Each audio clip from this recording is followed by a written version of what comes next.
అచ్చంపేటకు స్వాతంత్రం వచ్చింది 3 రోజుల క్రితం. స్వేచ్ఛ వచ్చింది, గాలి వీడ్చుకుంటున్నది అచ్చంపేట తల్లి. ఎందుకంటే 15 సంవత్సరాల నుండి 2009లో టిఆర్ఎస్ పార్టీ నుండి మాజీ ఎమ్మెల్యే గువ్వల బాలరాజు గారు వచ్చారు. వారికి 2009లో బీఆర్ఎస్ పార్టీ హక్కున చేర్చుకొని అతనికి ఎంపీ సీట్ ఇచ్చింది. 2014లో ఎమ్మెల్యేని చేసింది, 2018 ఎమ్మెల్యేని చేసింది, 2023లో పోస్ట్ టికెట్ ఇచ్చింది, జిల్లా పార్టీ అధ్యక్ష పదవి ఇచ్చింది, ప్రభుత్వం విప్పించింది. ఇంకేం కావాలి నీకు? సంపాదించుకున్న ఆస్తులను కాపాడుకోవడానికి ఇవాళ బీజేపీ అంటావు, ఇంకో పార్టీ అంటావు, పొందలు లేని మాటలు చెప్తున్నావు పత్రికలల్లా. అచ్చంపేట తోటి నీ పేగు బంధం తెగిపోయింది.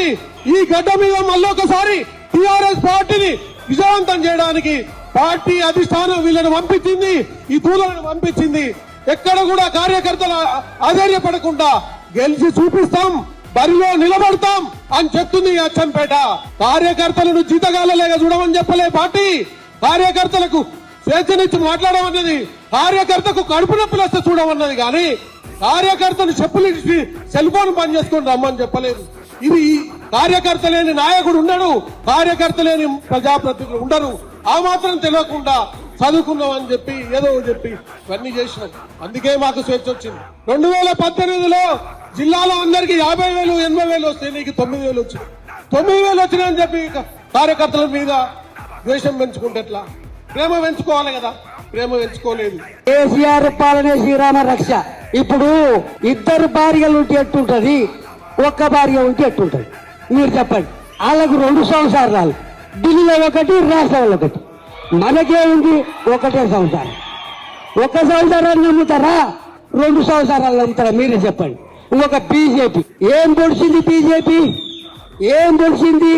ఏం తెల్లగా చేసిందో బండి సంజయ్ చెప్తే బాగుండు. కానీ ఒకటే ఆరోపణ, ఆయన ఒకటే వెళ్ళి అంటే డబ్బులు ఎక్కువ ఉండగానే ఒకరిని చంపొచ్చు, డబ్బులు ఒకరు ఉండగానే ఒక తన్నొచ్చు. అదేనా మీ రాజకీయం? బాధ గెలిస్తే తెలుస్తుంది, ఈ ప్రజలకు రాస్తే తెలుస్తుంది. మీ అమ్మటి పోలీసులు ఎందుకు? మీరు రావచ్చు కదా. మీ అమ్మటి బందోబస్తు ఎందుకు? మీరు రావచ్చు కదా. అల్లు గాని 6 గ్యారంటీలు ఇచ్చి తెలంగాణ సర్వనాశనం చేసి కేసీఆర్ ని, కేకేఆర్ ని, హరీష్ రావుని బదనామం చేసి ఆ కాళేశ్వరం అని, ఈ మేడిగడ్డ అని, ఏందో రేస్ కాస్ అని నువ్వు ప్రూవ్ చేసింది ఒక్కటి లేదు. ఒక్కటంటే ఒకటి లేదు.